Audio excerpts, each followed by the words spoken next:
welcome to the Historic New Orleans Collection. I'm Daniel Hammer. I'm President and CEO of the Historic New Orleans Collection. And it's my pleasure and honor to welcome you here tonight for Lincoln Beach, past, present, and future, a program that we are proud to present in partnership with our friends at One Book, One New Orleans. And so we are looking forward to a great evening. I don't want to keep us from it any longer. I do just want to take a moment, though, to first of all begin with the words of gratitude to all of you here tonight who are members of the collection and supporters of what we do. So we appreciate you. Your support helps make what we do possible. And for those of you who are maybe new to the Historic New Orleans Collection or not yet members, I'd really like to encourage you to join us. Everything we do is free and open to the public, and we are proud of our work, and we are always striving to do things better and in partnership with people from all over the community, and so we appreciate your support of us in those efforts. We have a couple of great exhibits that we just opened at our main exhibition facility, which is at 520 Laurel Street. One is Captive State, Louisiana and the Making of Mass Incarceration, an important exhibition that we worked on for years in partnership with Benny, and which we'll be proudly keeping on display until January of next year. So I hope you make some time to come and see it before then. And we also recently opened a new exhibition called A Vanishing Bounty about Louisiana's coastal environments and peoples. This is a permanent exhibition which we are proud to be presenting now and into the future, and hope you can come and enjoy that as well. So thank you all for being here tonight. And without further ado, I'd like to introduce our partner, Megan Holt of One Book, One New Orleans, to kick off the program. So,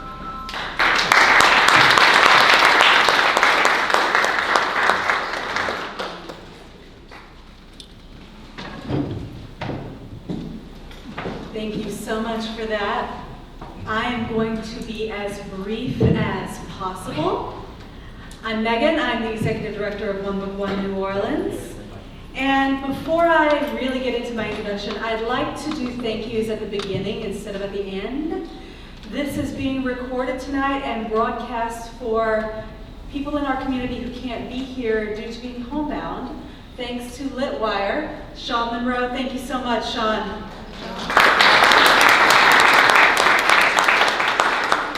Historic New Orleans Collection, you've generously opened up your space for us tonight to make this conversation possible. Thank you guys so much.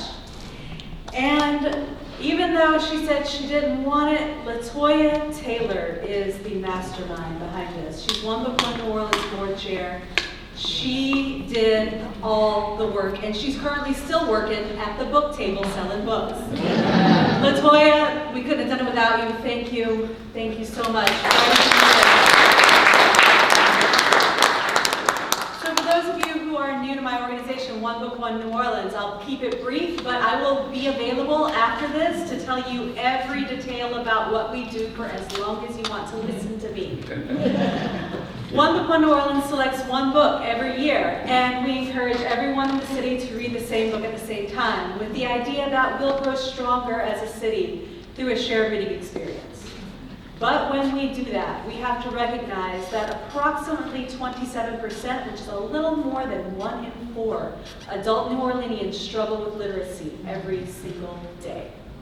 So if we are going to be One Book, One New Orleans, we have to figure out a way to bring that 1 in 4 into that community of readers we're striving to create. We do that primarily by developing curriculum around our selected book every year. And we give hundreds of copies of that curriculum and the book free of charge to adult education programs throughout the city. So the book is being used to teach adults to read. We also get the book into the ears of the blind and print handicapped through a partnership with WRBH Reading Radio. They record our book and they broadcast it cover to cover. We give 4 copies to each branch of the New Orleans Public Library so that it's available in all neighborhoods free of charge for people who cannot afford books. And we get the book into juvenile jails and adult jails here in New Orleans and other places in Louisiana. I've also been very honored that we are the single largest provider of books to the Orleans Parish Jail Library. We provide them with over 1,000 a year, 100 a month. Deliveries consistently the second Tuesday of every month. And we have also been very blessed to found a book club inside the jail. I'm bringing a local author once every 3 months, and we give out copies of the book. At the end of the month, the author comes and discusses it directly with the people being held at the jail. So we are the only consistent book club in the state of Louisiana that I know of, connecting authors directly with incarcerated readers.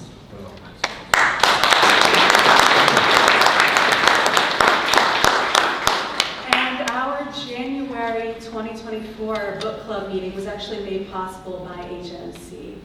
They donated generously 33 copies of Economy Hall, The Hidden History of a Free Black Brotherhood. Did I get that whole title right? Thank you. By Fatima Sheikh. And Fatima came and talked about the book with the folks there. And what I've seen the past year and a half, I've been going to the jail, are some of the most engaged, insightful readers I have ever seen. They have read the book cover to cover. They come with questions. They're going to challenge the author if they think the author is wrong. It's been such an amazing experience. And now that I know about captive state, Louisiana and the making of mass incarceration, I really can't wait to go, because what I want to see is historically how we got to the point that some of the most brilliant minds I see are locked up. And one of the people who got to witness that with me was Lisa Saloy, our most recent author, to bring a book to the jail.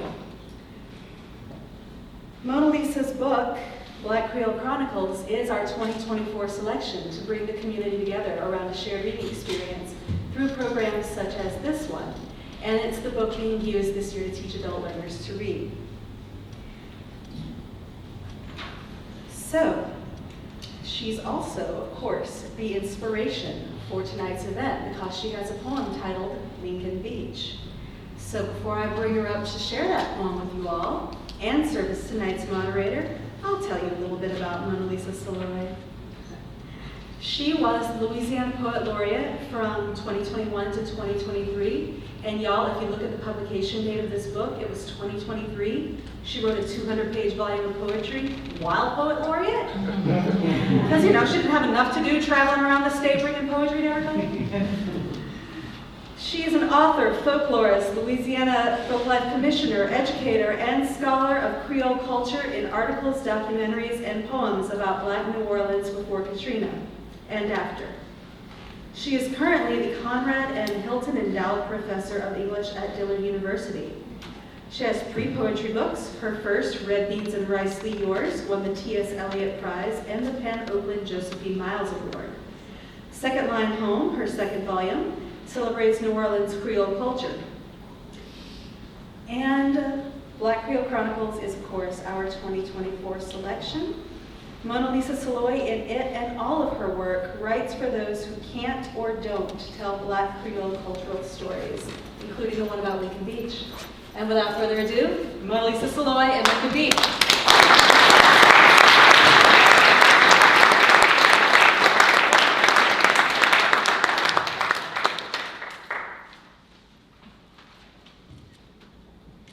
Good evening and welcome. And thank you to everyone that Megan's mentioned, Historic New Orleans Collection. Thank you, Lauren. And Megan, she's a phenom. She comes up with these wonderful ideas of how to share my book and how to get books to the community. When One Book One New Orleans says community and literacy, she means it. So it is a great honor, not only for me to be selected, but to participate in that exercise of bringing books and promoting literacy in our community. So it is a great honor for me. And thank you, Historic New Orleans Collection. I just love y'all. So I'm going to read just a few poems from the book and end with the Lincoln Beach poem, which is actually very brief, but these poems will give you a sense of my generation. I am a Lincoln Beach generation. So I want to share with you some poems from the book that kind of encapsulate what was going on from my point of view. Black Creole Chronicle. Black New Orleans for true. Come Mondays, some will never see us. Some will never understand. Only some will get us. Only some will dig our sound, our joy, our style, our hip reverb, our lingo, our tales. Tall, squat, and old is the world. Will they see who or what she is or who they are? Our crime was being black, our salvation faith, an African ancestry replete with exuberant arts. Adaptable like lizards, we weren't supposed to survive whole. Black Creoles say, now you got the picture with the right pair of drawers on. Creoles world, guardians of the Creole groove. Creoles can't stay calm doing nothing. We make guitar or piano solos, or wail 1 potato, 2 potato, and play, or make salad with eggs to kiss your papa. Don't much bother folks who wake up to sweet smells of cane syrup iced on galette pie, pan-fried shortened bread. Well, who makes the best oyster stew? Who shucks them best fast? We be doing. We be doing. We be doing us. We don't mind waiting to see the Lord. In the meantime, we tell our kids there's ancestors in our veins. We, called to the battlefield of life, turn stumbling blocks to skipping stones, slip, laugh, smile, or frown, stories turn our necks around. Hold someone's good in mind and be safest in somebody's prayers. Now that's between you and me and the gatepost, you heard me? That's between you and me and the gatepost, you heard me? The next one is 7th Ward Daily Fare of Black Creole Talk. In the Crescent City, we live on the inside of good luck, the right side of blessings. Past front steps and porches, we're given thanks and pray in town. Contrary to popular opinion, there's more churches than bars. Annually, we count the storms missing us. Laugh and thank you, Lord, for another safe season. And in the middle of smiles, we see each other. Wish y'all well until we chew the fat on the gallery again. Hey, he looks like Uncle Brother. No, he looks like Jesse Hill. Who that? Mr. Oopoo Baba do himself. Oh, they did that dude bad, buried in Holt Cemetery. What? Potter's Field. No lie, that's Kapu, bad luck. Uh-oh, got a step. Need to find a stump to fit the rest of my rum. Chew some pecans later. Oh, I want to tell you about ooh-oo-ba-doo. You know they call me the most. Ooh-oo-ba-doo. You know they call me the most. Oh yeah, and I won't stop trying till I create disturbance in your mind. Jesse Hill.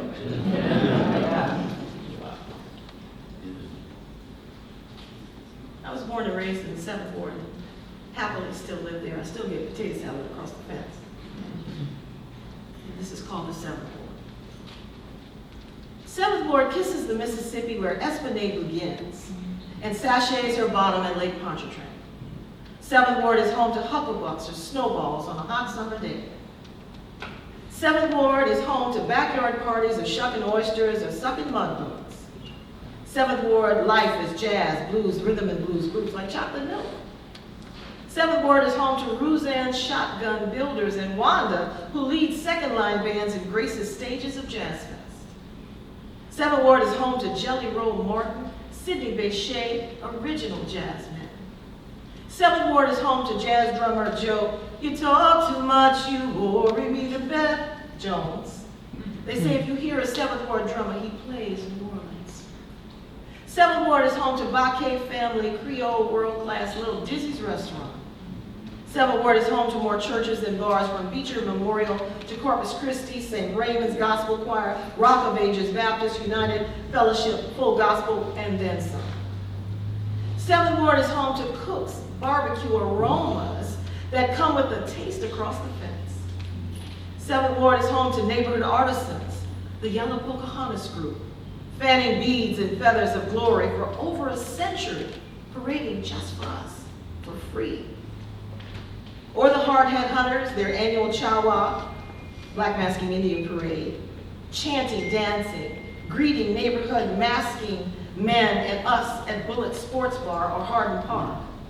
7th Ward is home to historic Autocrat Club, whose Friday fish plates and Wednesday fundraisers still help folks. 7th Ward is home to sausage-making Creole Basherman and Bokerson families. Theirs tastes like more. Seventh Ward is home to the social aid and pleasure clubs, the Black Men of Labor, our heroes, who brought water to folks who fled flooding streets, then stuck safe in the post-Katrina Superdome before the National Guard, before the church, before the police came. Seventh Ward is home to the Circle Food Store since 1938, across from Hunter's Field, once ablaze with a Richard C. Thomas mural, painted with 30 neighborhood kids and Little League baseball games. Seventh Ward is home to the Spirit House sculpture by John Scott on St. Bernard and Gentilly. Seventh Ward is home to Valina C. Jones School and St. Augustine High of the Marching 100, who played for the Tournament of Roses Parade, a highlight of Mardi Gras parades, and just came back from the Normandy celebration. Seventh Ward is home to generations of families, from Two Rose to Hydels, from the musical Fitch Clan to Alan Toussaint, who spent his last decades near the fairgrounds. Seventh Ward is home to kids blasting a trumpet on the way home from school. Seventh Ward folks greet you in the morning or evenings, wave from a gallery or porch with a warm, "Hey now, how's your mom and them?" Seventh Ward is home.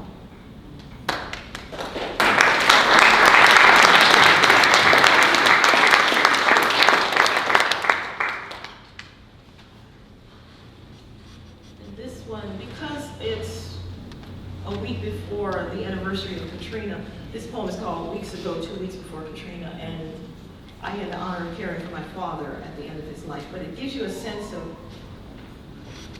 some of the bad stuff we went through, but also some of the good stuff. 2 weeks before Katrina. It was hotter and more humid than now, 2 weeks before Katrina hit. The ink was not dry yet on my PhD. My cousins, Big D and Con Con and more family, gave me a knockdown, dance-up backyard party. Cousins and colleagues came from far, elder neighbors who loved me through the hardest days of research and elder care of my dad, through the crack epidemic, the fake care of stepkids who left daddy drooling from the putrid red beans, poisoned by a layer of moldy slime swimming across the top of the big black iron pot I found in the filthy mice and rat-infested kitchen with only a piece of roof dangling. Roaches flying from nest to nest like birds. My family remembered that crackheads stole everything not nailed down, didn't leave daddy a pair of shoes. I had to draw around his feet on cardboard for sizing. The shoe store clerk wanted security to remove me until I stood my ground and left with a tan pair of huaraches and slippers from my daddy.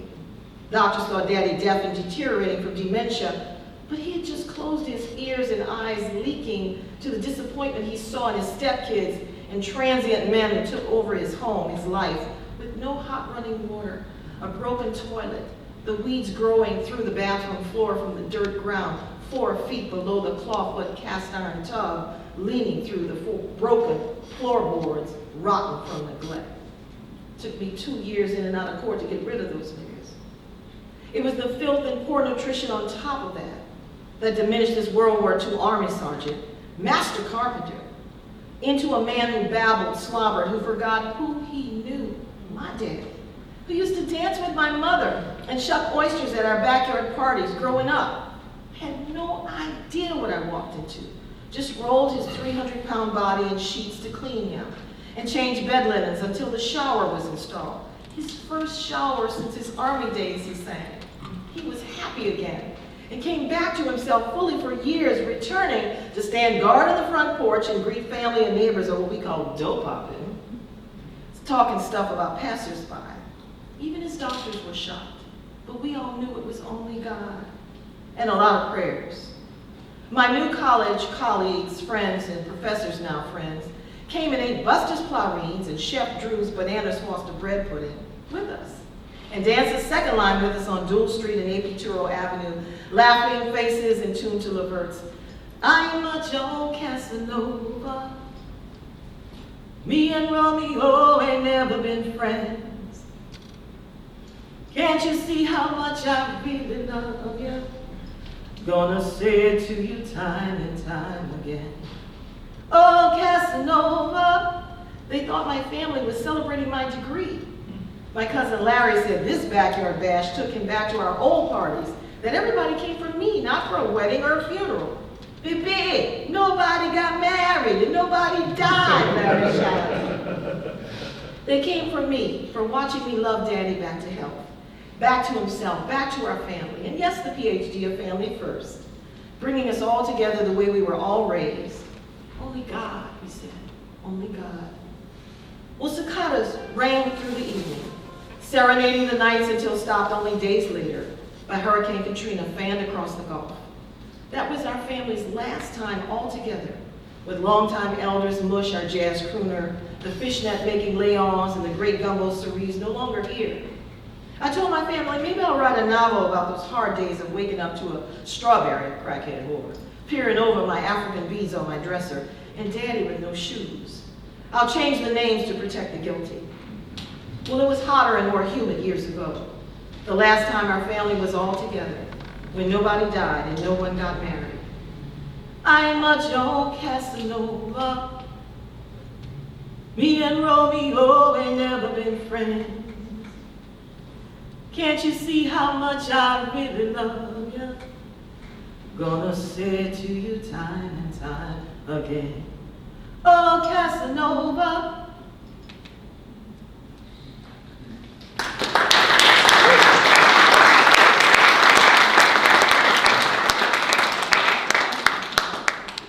And finally, Lincoln Beach. My sister took us little ones to Lincoln Beach, the Negro Beach, on Lake Pontchartrain's shore of 3,000 mini-me kids laughing. Every city had one then.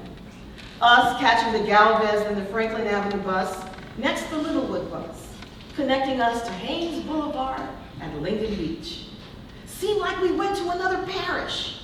No car. Daddy said buses work fine. Walking is good for the soul.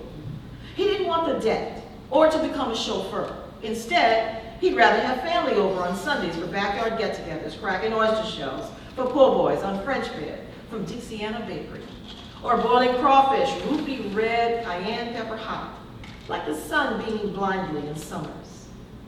On the way to and home from Lincoln Beach, we sang Smokey Robinson songs or backwater blues. We slept, kissed the bus windows, ducked white folks' stares, squeezed into seats in the back during Jim Crow. We packed lunches, a few clarines, homemade Creole candies for treats. We walked my first sand on the man-made beach, swam in the big pool, me no bigger than the kitchen table, jackknifed off the high dive. Then we fell asleep like bricks once home. Lincoln Beach, our beach, now decayed and deserted like old Jim Crow laws, but standing barely crippled since closed. Then we took our cash to Pontchartrain Beach, the White Beach Park, also gone, now a technology center just off the university. The black side of the lake road still not as polished as the other side near the marina lined with yachts. Wouldn't notice if it weren't so. Now, some of our youth kill each other wholesale for sport. Some fake fantasy or dead rapper's dream of guns and glory. And they take no peace in bus rides. Only lust for what they don't own, want, have only a handout. Give it. Well, God help us, and may peace pour plenty. Thank you.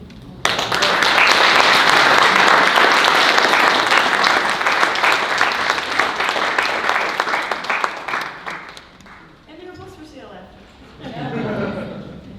So we have a distinguished panel of guests, and I'm so honored to moderate the panel. And we will start with I think their bios have been presented. Okay, Megan. Thank you, Megan. Okay. All right, we're just going to share the space for a minute. In the interest of time, I'm going to abridge some of y'all's bios. All right, from my right down to all the way to the left there. Lolita Villavasso Cherrie is a retired educator and the founder and member of the board of directors of Creole Gen. Creole Gen believes it is vitally important for people who have been denied access to historical information about their family origins, and place in history to discover and share this information. Welcome, Ms. Cherrie. Welcome, Cherrie. Since the pandemic, artist Reggie Ford has become a philanthropist and community activist, volunteering daily at Lincoln Beach by picking up litter and helping to restore 7 acres of city-owned beachfront property. He has advocated for funds to reopen Lincoln Beach, and the spirit of New Orleans is alive and well in his art, which you can see at Jackson Square on the corner of St. Anne and Dumaine.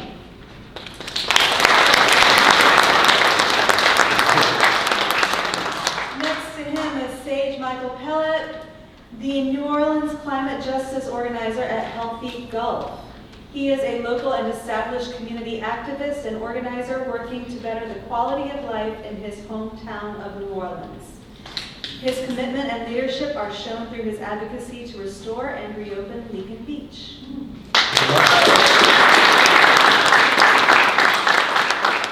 last but not least, Oliver Thmas is a New Orleans City Council member and host of the Good Morning Show on WBOK 1230. Thomas represents District E, where Lincoln Beach is located.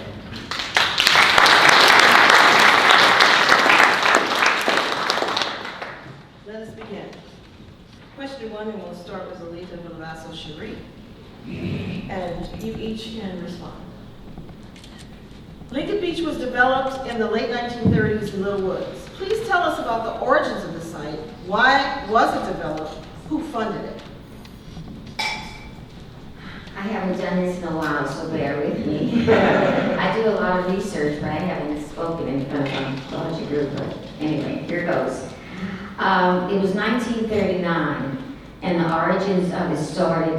The land was given for the purpose of having a beach, of developing a beach for people of color. 1939, and it was by Sam the Banana Man, Saloy. So I hope I said it right. You can always correct me if it's not. The area was in Little Woods, and it was 2.3 acres of land, and it was 14 miles from the center of the city.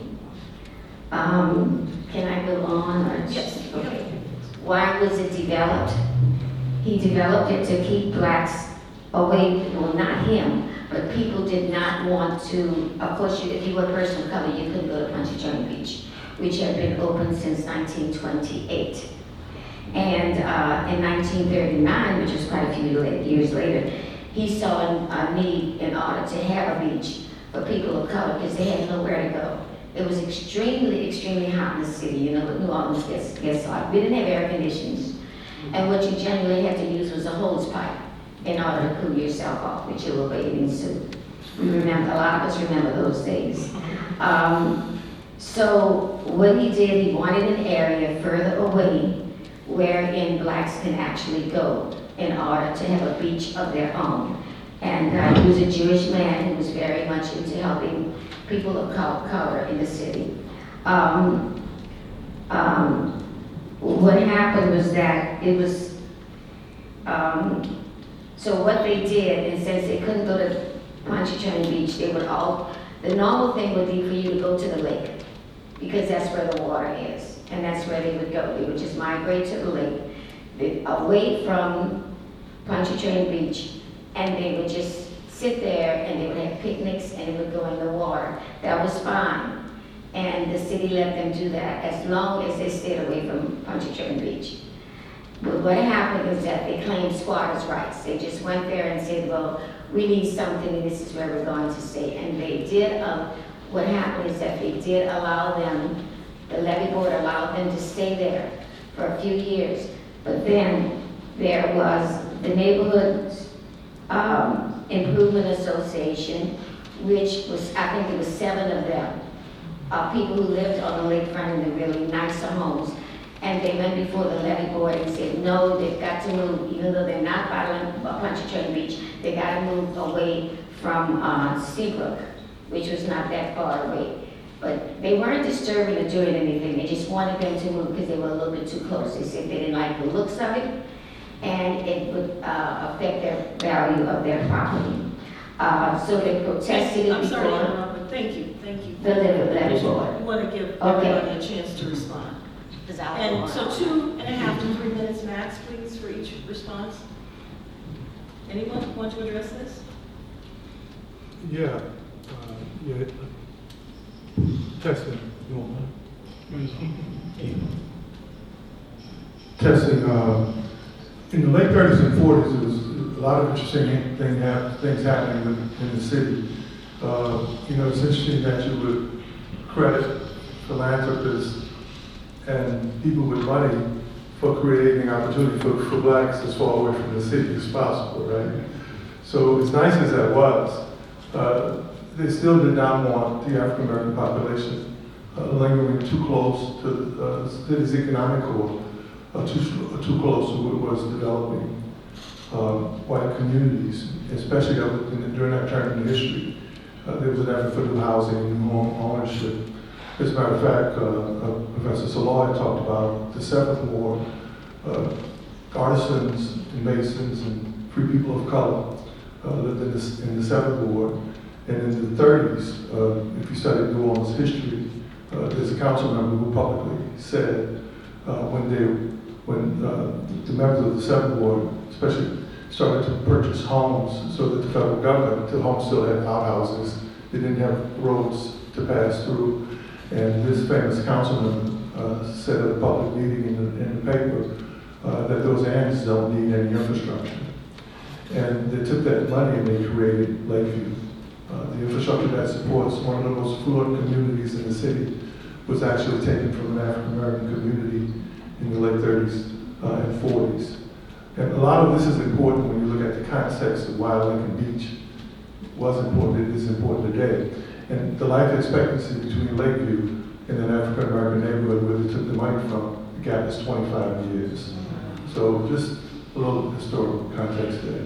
Ernest Wright, in the late 30s with the People's Defense League, started to organize around activity and outdoor activity, along with the effort to create a space away from Lincoln Beach. It was a raw spot. I didn't go to my mother, but we used to have pictures before hurricanes destroyed most of it, but my mother would, and uncles would tell the story of how important Lincoln Beach was. But what Mr. Wright did was, they started to organize politically, and he developed a relationship with Earl Long. And it was a raw place for folk to go when Pontchartrain Beach had amenities and $100,000 roller coaster, and bathrooms and all of these nice spots. Well, Ernest Wright convinced Earl Long because they supported him. They registered 40,000 African Americans statewide, and they used that to help Earl Long win. And Earl Long dedicated $1 million to the restoration and renovation of the beach. Up until 1954, it was 2.3 acres, and in 1954, my aunt Delantine Blue, who worked for Jim Garrison and Harry Connick, who was friends with the Longs, Avery Alexander, and many other notables, got more money for the reopening and restoration, and it expanded to 17.2 acres. But it was still a spot away from the core of the city because they didn't want African Americans with leisure, outdoor activity, and entertainment to be anywhere close to downtown. Thank you so much. Someone else? Yes. Yeah, I just want to add to the fact of the historical structural discrimination and also the environmental justices of Lincoln Beach. Structural discrimination is that you will see Elysian Field, what I call the Mason-Dixon line of the city, goes from the river straight to a police station. And that's the patrol on. In front of that is what I call Pontchartrain Beach. That's their created heaven on earth. Actually, that's the second part of Pontchartrain Beach. And that's the heaven on earth. And to the west of that, you have the West End. And culturally, in New Orleans, we call that the white side, the West End developed. I loved it. I went to Landers the other day. I kayaked there from Lincoln Beach to Landers, pull up like a pirate.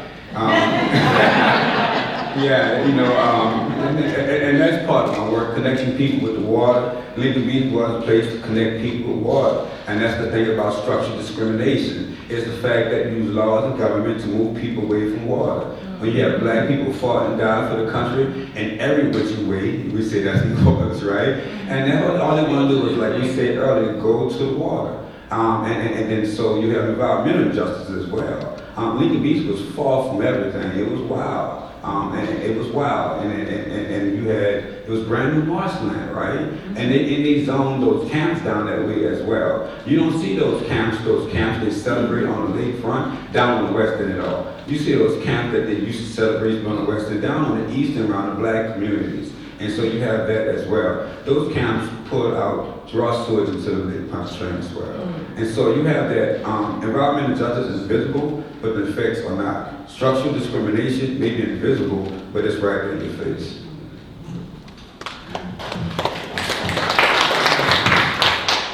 And in closing, the area that they chose to put the black beach, once they didn't want to see too many black people anywhere close to the center of the city on a lake in 1939. It was just so off, and we reverse time. I just couldn't imagine all the trees out there, and it's like, we don't want to see y'all to the point where we put y'all way out there. But the good thing is, where they place the beach at is the best part of the lake. The water turns clear because there's a special current out there. We seen it, I posted it. It's not only the clearest, it's the cleanest water on the lake. So they put them on the best part. All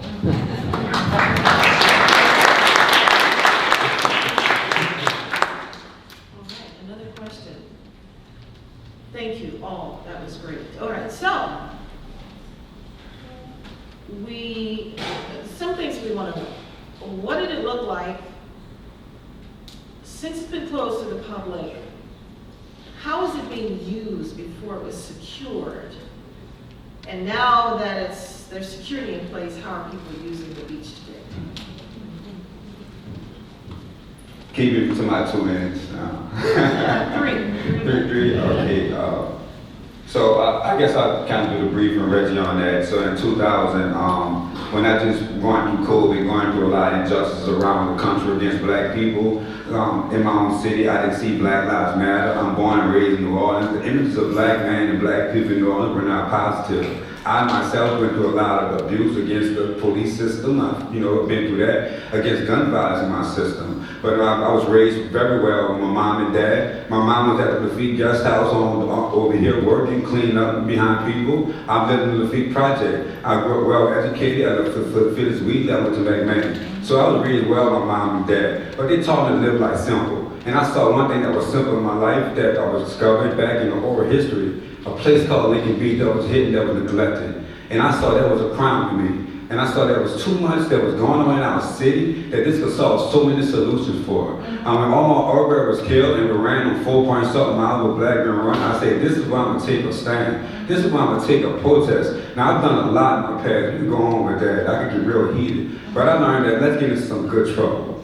Let's do some good work. Let's go in the face of everyone and let's show this heaven on earth that we found. We found overgrown trees. We found a large community of Honduran populations enjoying the beach. We saw black people enjoying the beach as well. There's a large connection with Honduran community because Sandra Murray threw a military coup over the land of Hondurans back in the days. And there's a large banana trade here. And Chiquita Banana, my mama Banana, we came up with that right there.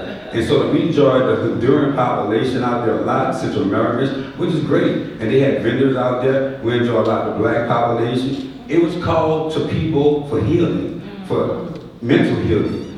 People going through drug abuse, people going through trauma, myself going through trauma, I know Reggie was going through things. Bliss, who was one of the 3 amigos we see came with us, was going through the other thing. It was called to the water. Lincoln Beach is a spiritual place. It's not just water. You get connected.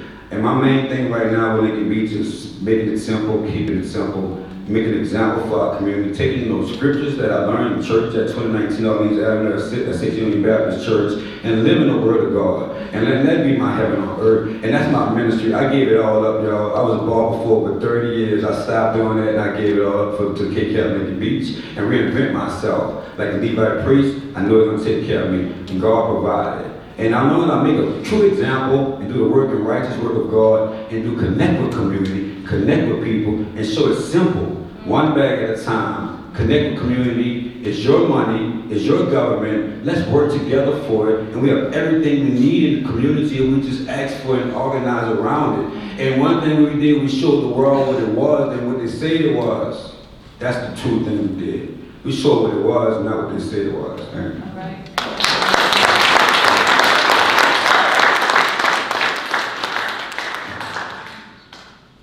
Okay, my name is Reggie. I'm born and raised in New Orleans. I went to 9 different public schools across the river, uptown, downtown. I heard about Lincoln Beach when I was about 11 years old. Some guy was like, I need some sand so I can live off my backyard swimming pool. I was like, where you gonna get sand from? He said, we got a beach. I said, what? He said, New Orleans. I said, I don't know where it's at. He was like, well, come with me. And I was like, I'm not going with you. He was a crackhead. I'm serious. And I was like, I'm gonna get in trouble if my mom find out I left with this dude to go steal sand from a beach. So all my life I knew a beach was out there somewhere. I was like, dang, I always thought New Orleans would be the best city in the world if we had a beach. So I'm like, somewhere a beach out there. So I got older and older. And then like in 2017, I tried to go find it or something. I couldn't find it because there are trees everywhere. And then COVID hit, and up into COVID, I was a full-time artist, selling tons of art in the French Quarters. I've been selling art. I've been involved with art since 1986, and I've been selling art full-time for about 22 years or something like that. So COVID hit. I couldn't travel nowhere. I wanted to go to Africa. Couldn't go nowhere because I didn't want to take the COVID shot. So I just was stuck here. I had a very successful career in art. And I was like, I want to help my community. I want to spend money somewhere. And then I heard about Sage cleaning up a beach on Sundays. And one of my friends said, go help him. So I went out there. I said, what you need out here? And he told me this, that, whatever. So I started helping like on Saturdays or something. And then I just started going 7 days a week, just out there buying tools, skids, renting stuff from Home Depot, just clearing out everything, 2 tons of debris from a tunnel, and just vacuuming out 80,000 gallons of water, just straightening it up and cleaning it out, and just carving it out like it was a painting. And then a year into it, like every day, for a year, I'm going back there every day. And I said, damn, I spent about $10,000 and I saw the impact on it, just that little bit of money. And I just kept going, and now 4 years later, I think at one point I was at 1,200 days straight. So every day for about 4 years, me and this man working, and I committed about 40,000 of my own money into it, and saw the result, how clean it was. We bagged over 4,000 bags of trash. The city come in there and get it taken out. We hit OT up. He sent the trucks there, they come take it out. And 4 years later, it's just a natural beach. And then there's many other things that's gonna come because they get the money coming towards it or whatever. But it was the best time and money I ever spent on anything in my life. And it just encapsulate what I've been doing since a kid. If we don't have a basketball goal, I'm gonna go buy one. I'm gonna go tap dance. I'm gonna go get my money out and get my money selling art. And we're gonna put our own goal up until somebody else come get it. And it's tons of stories like that, but this is one of my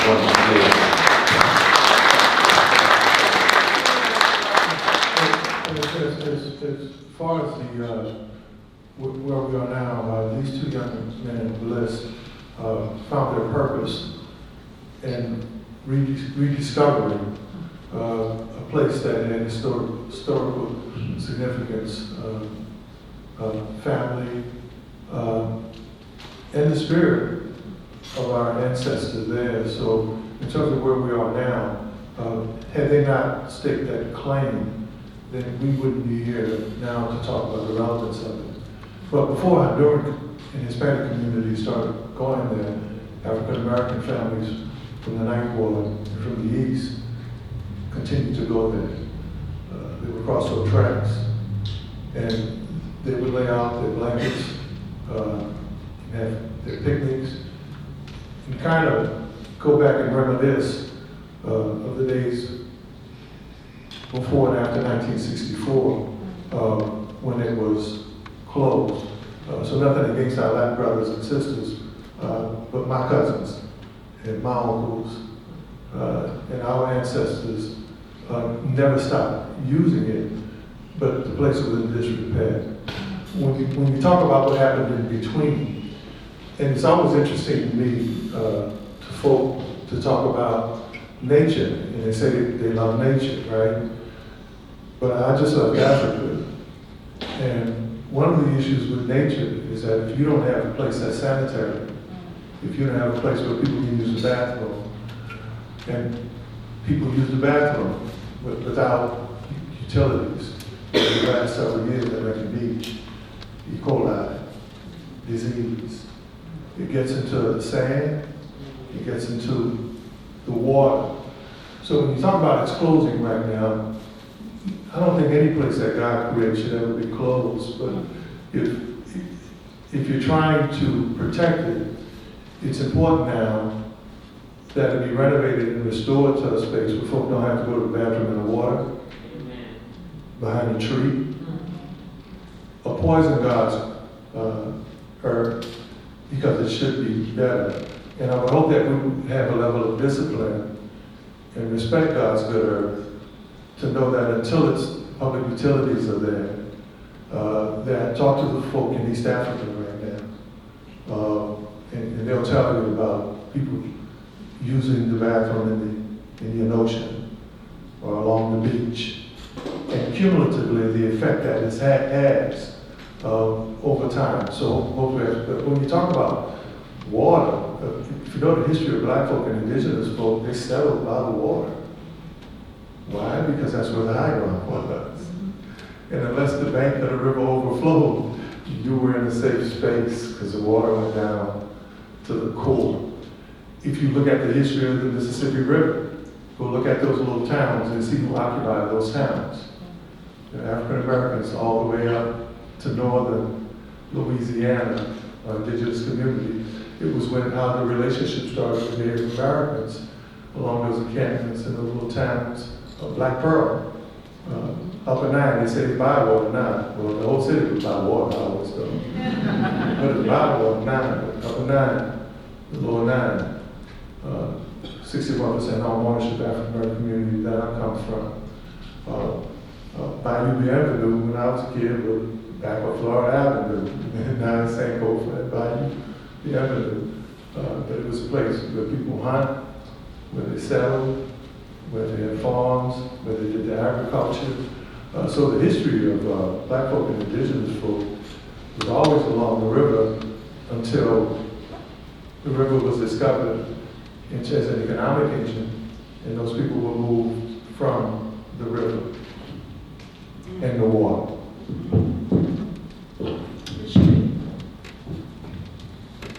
I'm more into the history, going back to the 20s, 30s, and 40s. These men here are more into the present and the future, so it's kind of awkward for me in this situation. But anyway, there's a story, and I'll make it short, try to, that I came across in Louisiana Weekly, because most of our research locally would be contained in Louisiana Weekly newspaper. Whenever you go to the regular newspapers, Times-Picayune, stateside and everything, that's great. But if you want to find the real history about people, you're not going to find it going back in the past in those. And it's hard to find a Louisiana Weekly, but I'm going to tell you a simple story.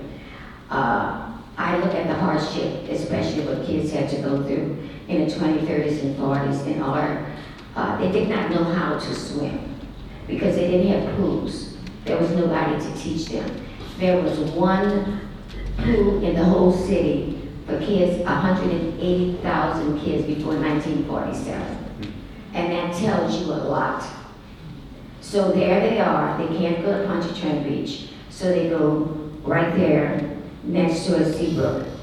And they go in the water, and a lot of them drowned. throughout the Louisiana Weekly newspaper, I came across story after story after story of kids drowned because they didn't have anywhere to go to swim, no one to teach them. And it would make you cry, but there's one story and I'll make it short. This was June 7, 1931, and this is from the Louisiana Weekly. They had pictures of the kids and everything. There were 6 friends. They were related, some of them. They all lived in the same neighborhood. There's pictures of them in the newspaper and all. And they all decided to go swimming and have a picnic.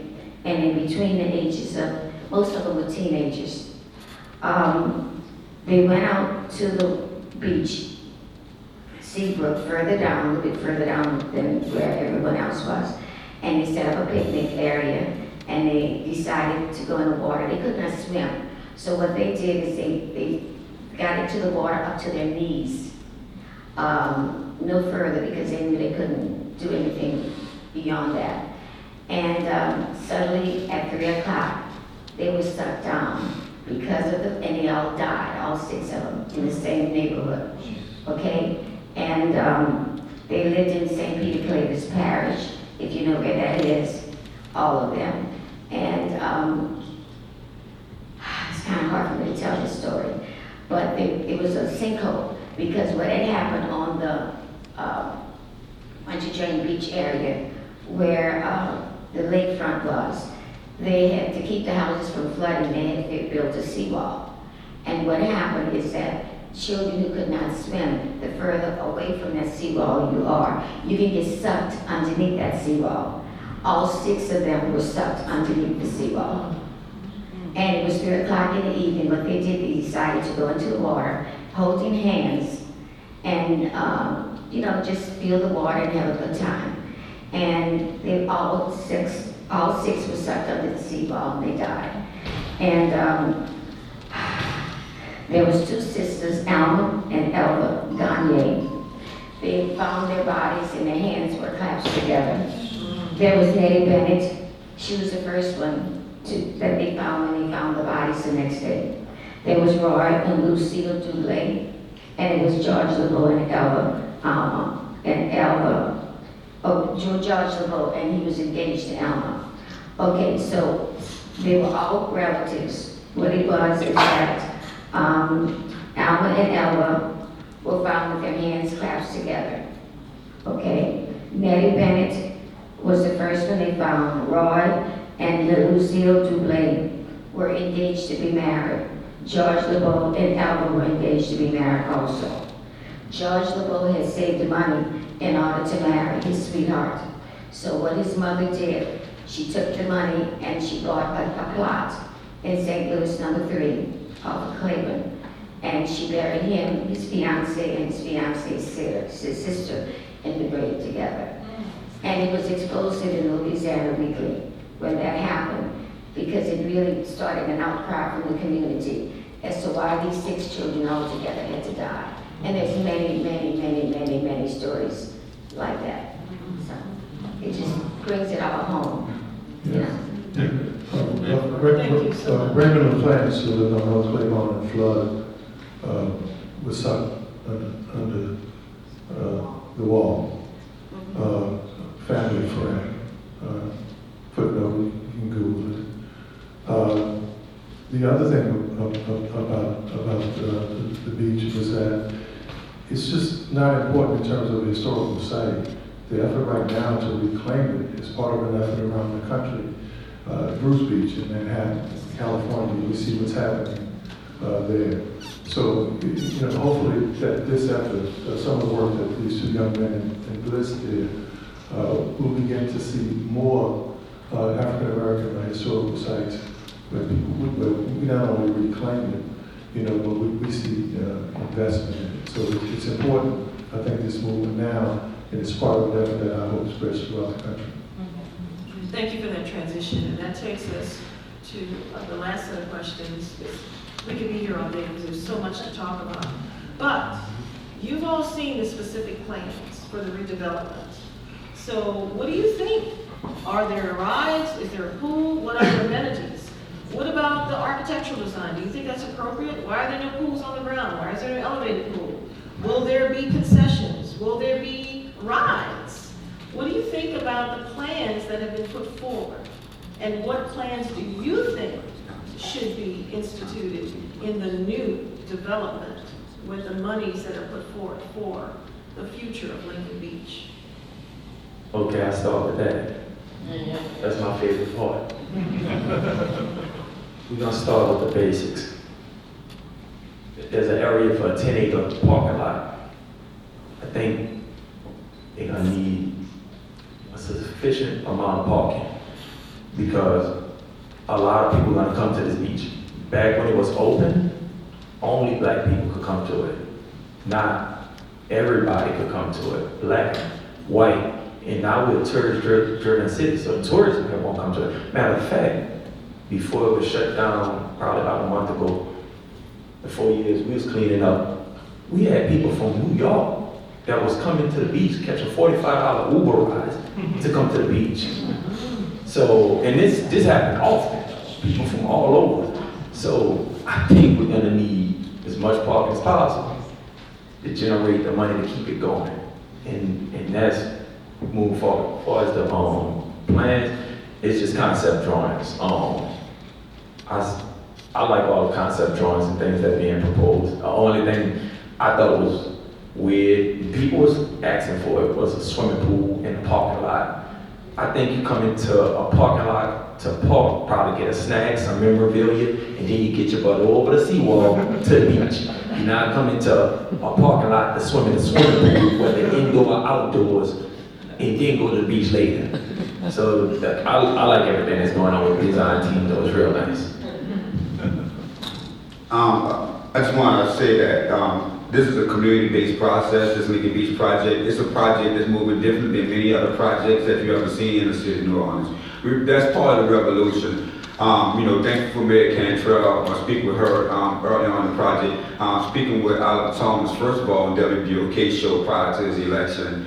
Sitting with Cosmo Oliver Thmas at back time, getting him straight up man-to-man advice on how should I really mentor me on moving this project forward prior to him being a council person. So I really reached out to our community. And so this is a community-based project for the community, by the community, and we want to ensure that. So advising with Cindy Williams, council person at the time, we toured with her. We met with Mayor Cantrell at the time. Mayor Cantrell created a Lincoln Beach Community Advisory Committee. That Lincoln Beach Community Advisory Committee is equitable. It has 3 seats on it for the community that's spearheaded by the New Orleans Lincoln Beach President Trisha Wallace, who's not here today, and 2 seats by the council person, 2 seats by the mayor.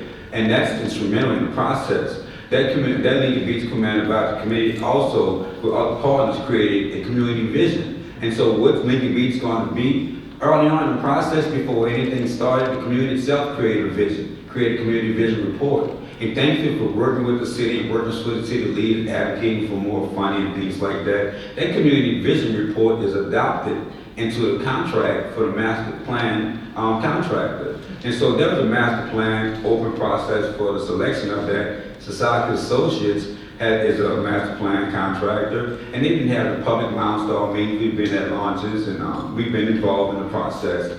And so what have been introduced are concepts. And there are concepts of design, there's concepts of programming.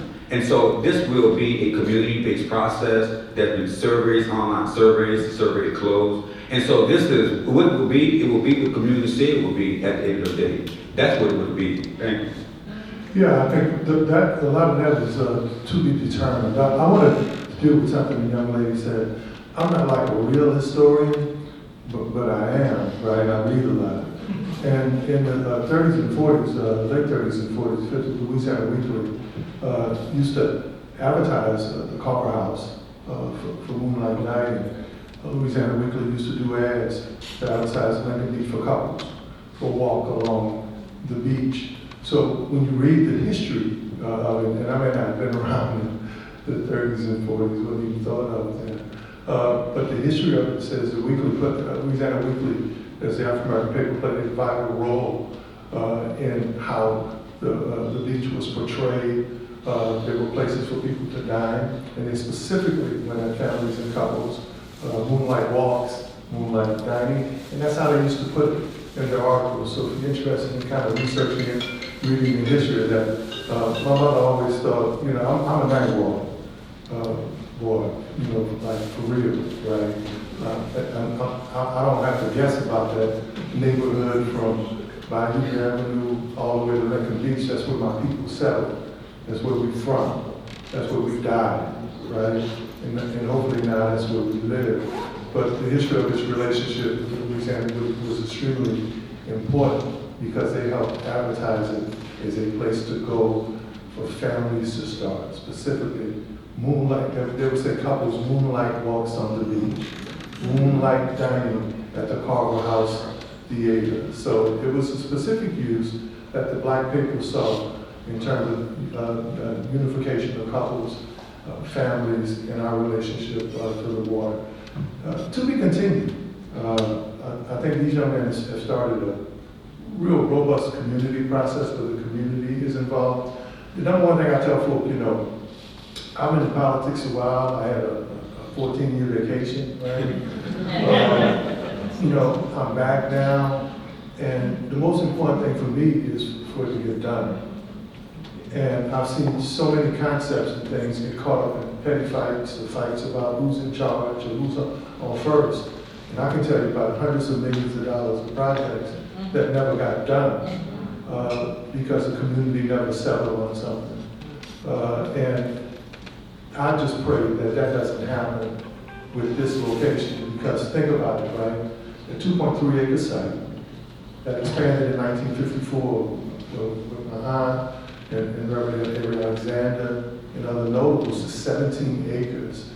It represents way more than that today. And when you talk about what's happening along Haynes, Wright Road, Parish Road, NASA, Michoud, to the Deepwater Terminal, that's gonna happen, that's gonna open up that whole corridor, right?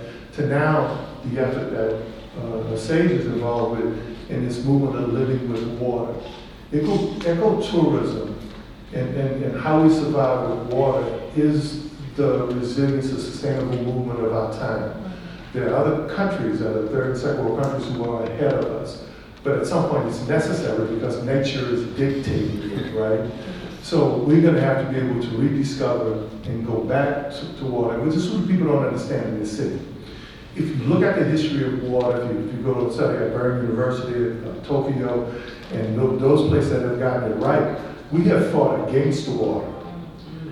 And everybody here is concerned about having too much water in the city. Well, guess what happens when you don't have enough water in the city? There's more subsidence, and our foundation is actually weaker. So hopefully at some point, these real smart people who are smarter than me, right, will figure out our relationship with nature so that we can be around another 100 or so years to celebrate the growth and expansion of the beach.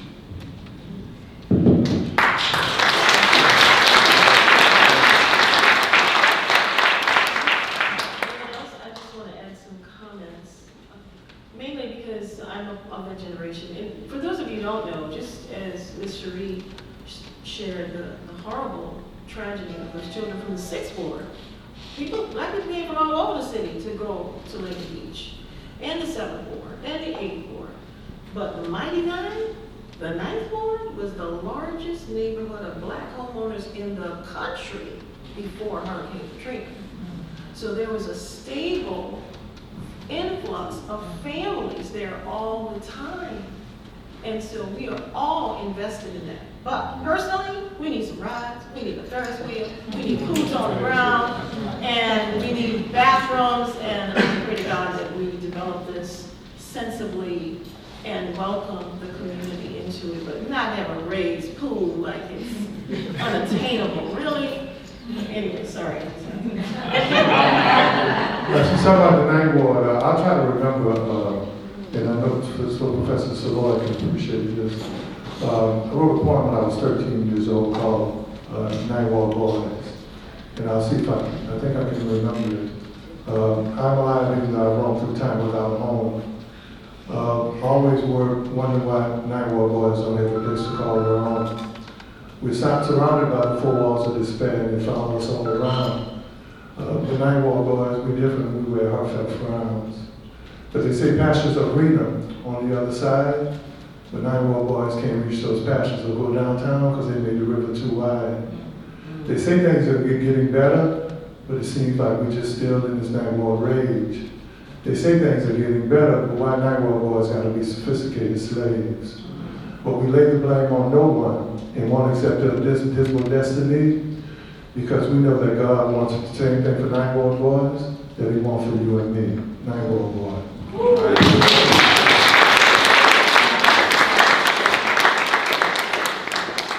final comments, Mr. Missouri? No, I just wanted to say there's a lot more history to Lincoln Beach, a whole lot.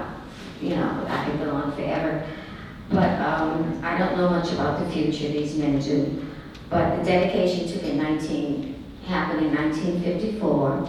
Papa Celestine and the Dixieland Jazz Band opened up Lincoln Beach. And entertainment was constantly going. Things had really started to improve. Thursday and Friday nights, they had Dance with the Stars. Regal Beer had a hostess contest where they would feature women and young ladies, and they would have contests where they would win like $250 contests and all kinds of trophies and awards. Candy and soda companies had free admission with rappers. If the kids would bring rappers in bottle caps, they could get candy and soda. Sunbeam Bread had free rides inside of loaves within the loaves of bread. Free rides for kids who come with loaves of bread, saying that they had used the Sunbeam Bread at their home. That's what I should say.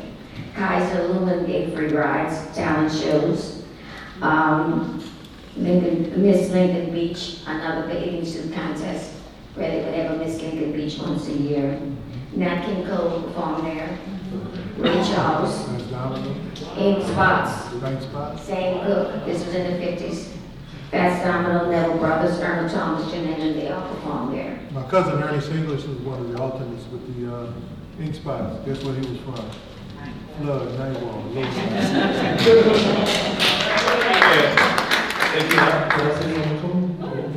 All right. So the beach service, so many black people back in the day. My dad's not from New Orleans. He's from a place called Waterproof. It's near Natchez. It's up north, about a 3-hour drive. They used to pay $5 to come. Probably longer because we take the interstate now. They didn't have interstate. So probably was a $5 drive, $5. They come way to the beach. They ain't had nothing. They used to come there. So the history deep, and even when it opened into the black people in 1939, we discovered it was a training ground for black soldiers even before then. So these things are still uncovering, then we going into the future and opening up.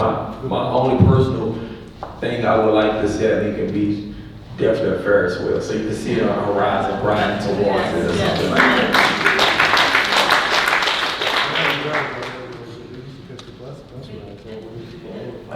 And just another personal, and not only,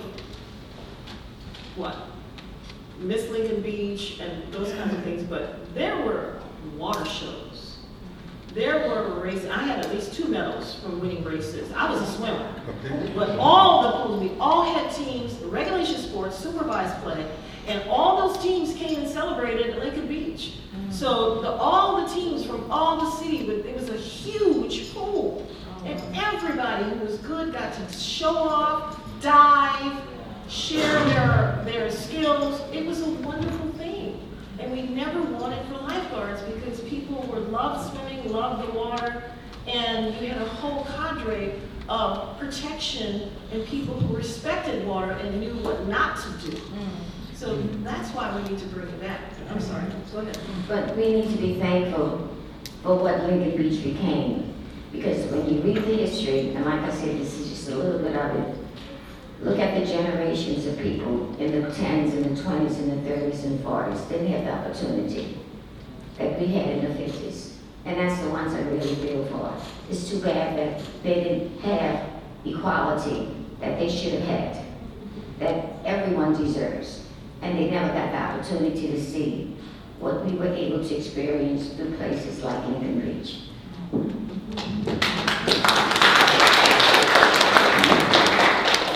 Yeah, but one of my work is to honor my elders.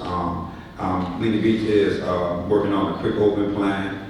So, there are a couple of options that's going on right now to happen, so we can enjoy the beach as soon as possible, because a lot of people live in experience right now in their 80s and 70s, and Lincoln Beach can save a youth life today. Part of my work is really with connecting people with water. We live around with water, but we live in fear of water in every aspect. I advise everyone here to get a kayak.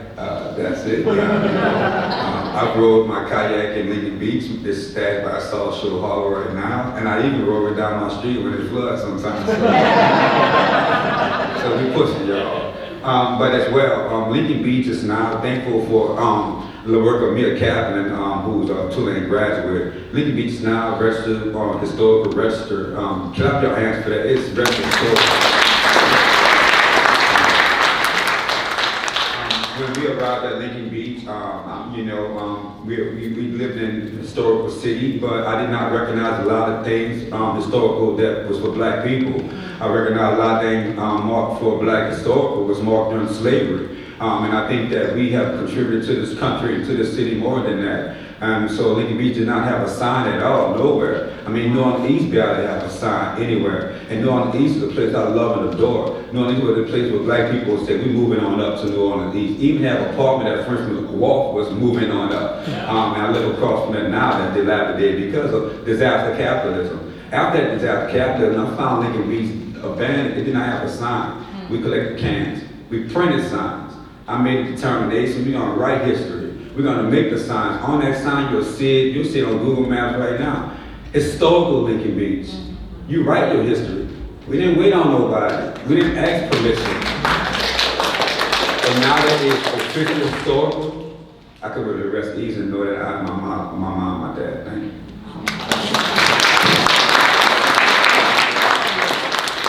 We're gonna wrap this up on a call to action from each of you. How can people help this effort now? Do your own Lincoln Beach story. They engage with the project, lincolnbeachnova.com. But my goal is for you to inspire you to do your own Lincoln Beach in your own community, in your own way, with your own resources. That's what it's about. It's about exercising democracy as well. I want to see democracy exercised, and we have so many exercises in the process. So let's exercise democracy. Let's go out, collect the resources. Let's take self-accountability. This is about self. I ain't waiting for nobody. I had them type of dads. I had dad like Jake Evans. Little old me went out there picking up a bag at a time. This man here, it's like little kids right here. He's strong. He's got a lot. Mosquitoes don't bite him. like literally. We want to dedicate our lives to show our people that with your own hands, with your own grit and grind, you can make a difference.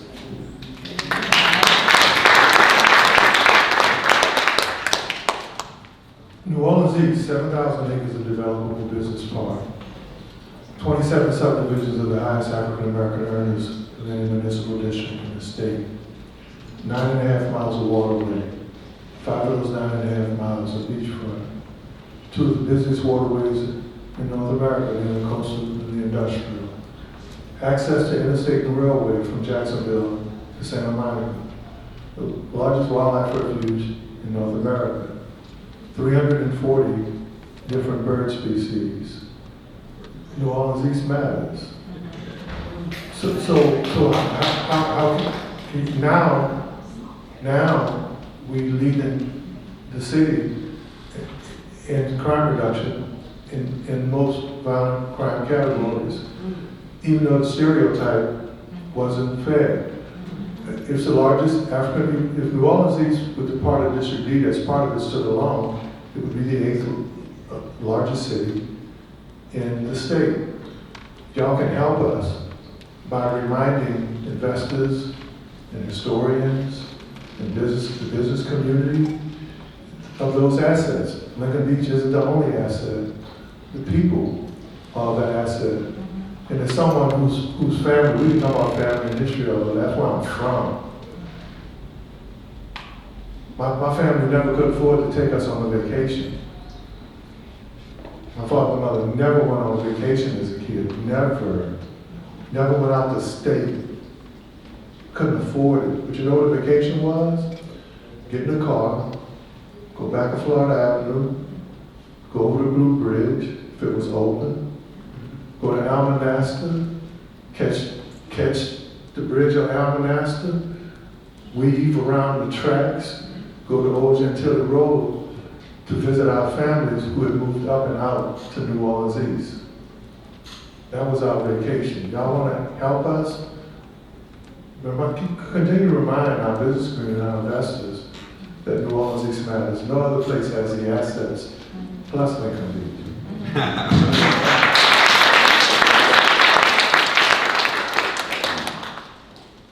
And I'll be brief, and same thing Oliver Thmas said, encourage developers to come into the area, crime this way, New Orleans East have so much potential. I'm not even from New Orleans East, I'm from the Ninth Ward, right on St. Claude and Elba.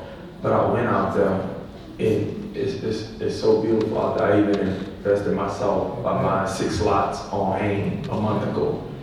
So,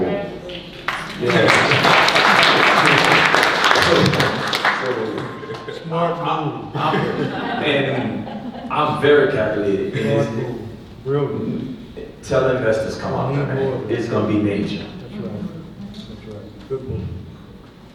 Anyone else? We want to thank you all for being here. Thank you for the Historic New Orleans Collection, One Book, One New Orleans, and each one of you. You've been given a call. We need investors, we need ideas. We need to make this community friendly and a place we can be proud of, and so that generations can enjoy it. Thank you so much.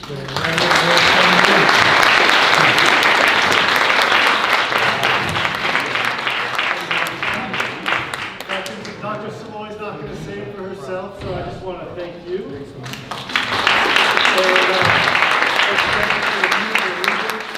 At the beginning of the program, that was really wonderful, and we do have Dr. Saloy's book for sale, so please don't fail to buy yourself a copy because she's here. She can sign it for you. And we have some reception here, and we're going to be here till 8 o'clock, so you'll stay until then and visit, and thank you for coming.